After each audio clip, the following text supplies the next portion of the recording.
అనంతపురంలో తన బస్తుల దహనం వెనుక బీజేపీ నేతల ప్రమేయం ఉండొచ్చని అనుమానాలు వ్యక్తం చేశారు జేసీ ప్రభాకర్ రెడ్డి.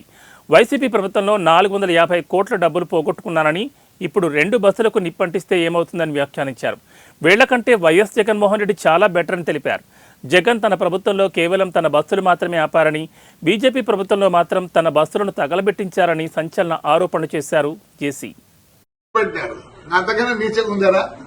ఏమైంది 300 పోతేనే ఆ పొద్దు ఏడ్చలే, దీనికి ఏడుతాను నేనా? అదే కొంచెం అనకూడదు, నేను తప్పు. వాళ్ళు చాలా మంచోళ్ళు. దానికన్నా తగ్గు ఏదైనా ఉంటే ఆ మాట వాడతాను. నీకు నాకు తెలియదు తగ్గు మాట. I don't want insult third gender. I give lot of respect to them. కాసి ఏం చేసుకున్నావురా? ఏం చేసుకున్నారులే? పీకినారా? జగన్ రెడ్డి మేలు కదా మంచోడు. జగన్ రెడ్డి మేలు కదా మంచోడు.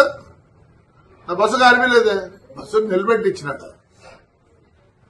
నిలబెడితే ఆ పొద్దు 10 లక్షలు పోయేది, ఇప్పుడు 6 లక్షలు పోతుంది. మీరు చేతగాని నాకు కొడకల్లారా, చేతగాని నాకు కొడకల్లారా అంటారా? ఏపిస్తారా? మళ్ళీ ఇంకో బస్సు కాస్తారా? కలిసిపో. వరుసగా పెట్టినాడు. నేనే భయపడతాను అనుకుంటున్నారా?